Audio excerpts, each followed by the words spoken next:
Good evening, this is organic once again. बहुत दिनों बाद एक पॉडकास्ट लेकर आया हूँ और आज की मेरी बात शुरुआत करता हूँ कुछ लाइनों के साथ। कहता है कि नियत कितनी भी अच्छी हो, दुनिया तुम्हें तुम्हारे दिखावे से जानती है, और दिखावा कितना भी अच्छा हो, भगवान तुम्हें तुम्हारी नियत से जानता है। आज एक छोटी सी कहानी लेकर आया हूँ, लेकिन मेरे कहानी का टॉपिक है टेक रिस्पॉन्सिबिलिटी। इस पॉडकास्ट को अंत तक सुनिएगा जरूर, क्योंकि इसमें एक मैसेज भी मैं छोड़ने जा रहा हूं। एक रिस्पॉन्सिबिलिटी जो आपको और हम सबको मिलकर लेनी है। और आज की कहानी कुछ इस तरह से है। एक छोटा सा गांव हुआ करता था, जहां पर सूखा पड़ने की वजह से गांव के सभी लोग बहुत परेशान थे। उनकी फसलें खराब हो रही थी, बच्चे भूखे प्यासे मर रहे थे, और उन्हें समझ में नहीं आ रहा था कि इस समस्या का समाधान कैसे निकाला जाए। उसी गांव में एक विद्वान महात्मा रहते थे। गांव वाले ने निर्णय किया कि उस विद्वान के पास जाकर अपने समाधान के लिए कुछ इलाज मांगेंगे। सब लोग महात्मा के पास गए। उन्होंने अपनी सारी परेशानी विस्तार से बताई।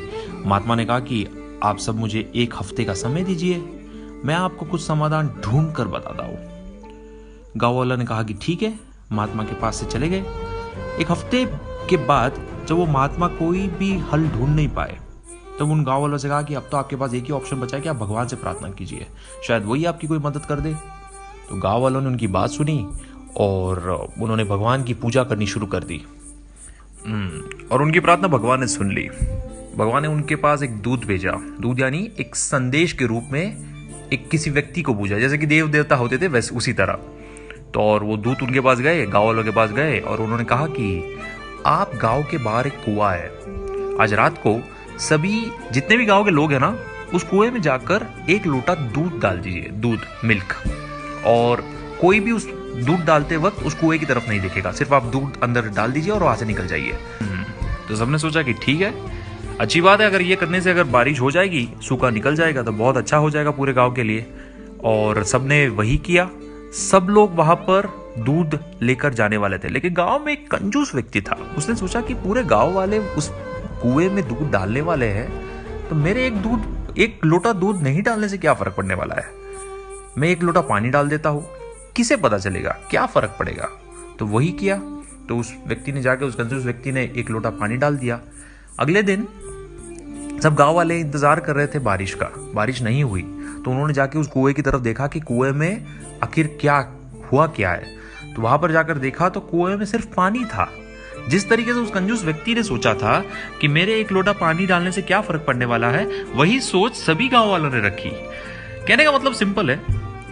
सेम तरह की गलती आज हम अपने रियल लाइफ में भी करते रहे हैं। हम सब सोचते हैं कि हमारे एक के कुछ करने से या ना करने से क्या फर्क पड़ने वाला है, लेकिन हम ये भूल जाते हैं कि बूंद बूंद से सागर बनता है। अगर आप अपने देश, समाज, घर में कुछ बदलाव लाना चाहते हैं, कुछ बेहतर करना चाहते हैं, तो खुद को बदलिए और बेहतर बनाइए, बाकी सब अपने आप हो जाएगा। ये छोटा सा मैसेज, ये छोटा सा संदेश हम सब के लिए। और आज की मेरा जो टाइटल है, आज मेरे पॉडकास्ट का जो टाइटल है, टेक रिस्पॉन्सिबिलिटी। हम रिस्पॉन्सिबिलिटी किसी चीज में नहीं लेते। हम अपनी रिस्पॉन्सिबिलिटी है ना, सिर्फ फेसबुक तक दिखाते हैं, इंस्टाग्राम तक दिखाते हैं, अपनी भड़ास वहां पर निकालते हैं। हम सोचते नहीं कि उसके कॉन्सिक्वेंसेस क्या होते हैं। मैं आज बहुत अपसेट हूं, डिप्रेस्ड हूं एक इंसिडेंट सुनने के बाद। हाल ही में एक बहुत बुरा इंसिडेंट हमारे देश में हुआ है, जो बॉयज लॉकर रूम, इंस्टाग्राम में एक पॉपुलर केस चल रहा था, मीडिया ट्रायल बहुत सारे हुए, जिसमें एक लड़का, 17 साल का युवान लड़का मानव ने सुसाइड कर लिया। और उसका जो ओरिजिनल रीजन जब पता चला तो बहुत शॉकिंग था। उसके ऊपर एलिगेशंस लगाए गए थे कि उसने अटेम्प्ट टू रेप या रेप की कोशिश या रेप की बातें ऐसी कुछ की थी। हमें और आपको इस स्टोरी के बारे में कुछ भी नहीं पता था, इस केस के बारे में कुछ भी नहीं पता था। हमने सिर्फ शेयर करना शुरू किया। मानव एक क्रिमिनल है, मानव ऐसा है, मानव वैसा है। मानव को ये प्रेशर, 17 साल के इस युवान बच्चे को ये प्रेशर झेलना बहुत मुश्किल हो गया, क्योंकि वो गुनहगार नहीं था। आप और मैं उसकी जगह में होकर देखिएगा। एक सिंपल सा एलिगेशन लगता है ना, तो कितना धक्का लगता है। मानव अल्टीमेटली अपनी बिल्डिंग से कूदकर जान दे दी। एक छोटा सा लेसन हम सबके लिए है।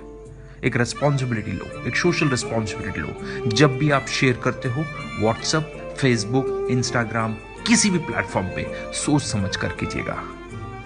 आपके एक एलिगेशन, चाहे आप सोशली कर रहे हो, वर्बली कर रहे हो या किसी मोड पे कर रहे हो, किसी के अगर उसके वजह से किसी को धक्का लगता है या किसी की रेपुटेशन खराब हो रही हो, हमें सोच समझकर ही ऐसी न्यूज़ या ऐसी अफवाह को फैलाना चाहिए, क्योंकि आपके एक फॉरवर्ड मैसेज से किसी की जान जा सकती है। तो आज का टॉपिक मेरा सिंपल था, टेक रेस्पॉन्सिबिलिटी। हमें रेस्पॉन्सिबिलिटी एटलीस्ट हमारे बिहेवियर में लेनी है। सोसाइटी में लेते हो, समाज में लेते हो, वो अच्छी बात है और भी अच्छी बात है, लेकिन नहीं ले पाते हो, आप जिस चीज़ से एडिक्टेड हो, आपका मोबाइल फ़ोन, आपकी जो सोशल नेटवर्किंग ग्रुप्स है, सोच समझ कर पोस्ट कीजिएगा। आज तो मानव था, शायद कल आपके घर का कोई बच्चा ना हो। Thank you so much, this is RJ Nick once again, saying you good night, good bye, take care.